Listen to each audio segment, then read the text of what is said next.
Eileen Pollack sits in her Yale physics classroom decades ago, surrounded by a sea of men, her world a silent testament to isolation. She's one of only 2 women taking that advanced physics degree. Yet the whisper inside her grows louder. Why am I so far behind? Fast forward to 2005, when a Harvard president wonders why women still struggle to stay in science. Pollack is about to unravel what lies beneath this puzzle. Stay with me. Eileen's story began in the 60s and 70s, a time when doors often slammed before she even reached them. But it wasn't just overt bias. It was subtle, cumulative. What kept women like Eileen out before they even got started? Eileen Pollack recalls her high school where advanced math and science classes were labeled boys only. She begged to join, but was repeatedly denied, forced to watch from the sidelines as her male peers raced ahead. Watching the gap widen early made her question her own potential. Imagine walking into a classroom of 30 students where only 1 or 2 are women. That loneliness isn't just about numbers. It's like playing a game where everyone else has the secret rulebook. Pollack describes how this environment felt like a physics lab filled with invisible walls, holding women back before they even tried. Without a mentor, encouragement is a rare commodity. Pollack's Yale professors, brilliant but distant, left her adrift.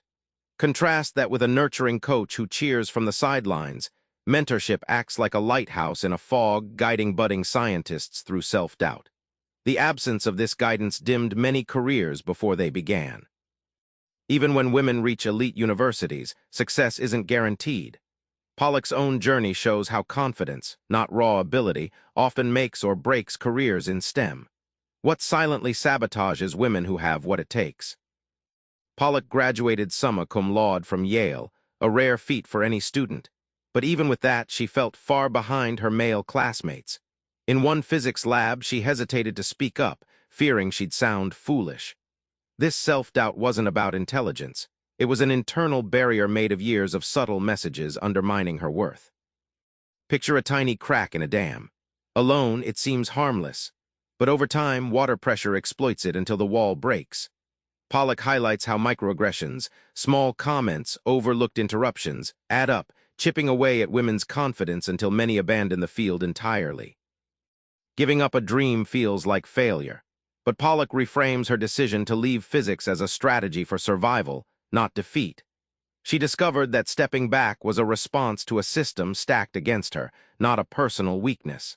This realization opens a door to empathy over judgment. Pollack doesn't just diagnose the problem, she lays out what could shift the culture of science, math, and engineering. How can we rewrite the rules to finally include everyone? Pollack spent 6 years interviewing dozens of women who dropped out or struggled in STEM. Many cited the power of just one mentor, a professor who believed in them, as a career lifeline. Programs that formalize mentorship not only boost confidence but change trajectories, turning isolated women into thriving scientists. Microaggressions don't vanish overnight, but recognizing them is step 1. Pollack shares stories where simple changes, calling on women students first or publicly addressing biased remarks, created an environment where women felt valued and heard. Like changing the atmosphere in a greenhouse, small shifts can nurture new growth. Loneliness corrodes ambition. Pollack champions building community spaces where women and minorities in STEM can share struggles and celebrate wins. These networks become emotional fuel, a counterbalance to competitive isolation.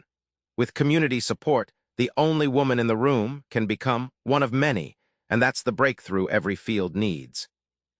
Remember that Yale physics classroom? Eileen walked in as the only woman, knowing she'd have to fight invisible battles. Today, Pollack's book reminds us that these battles continue, and winning means more than just persistence. It takes changing the culture to make room for everyone. So next time you see a microaggression or an isolated woman in STEM, try this. Be the mentor or ally that changes her story. Subscribe for more book summaries like this one.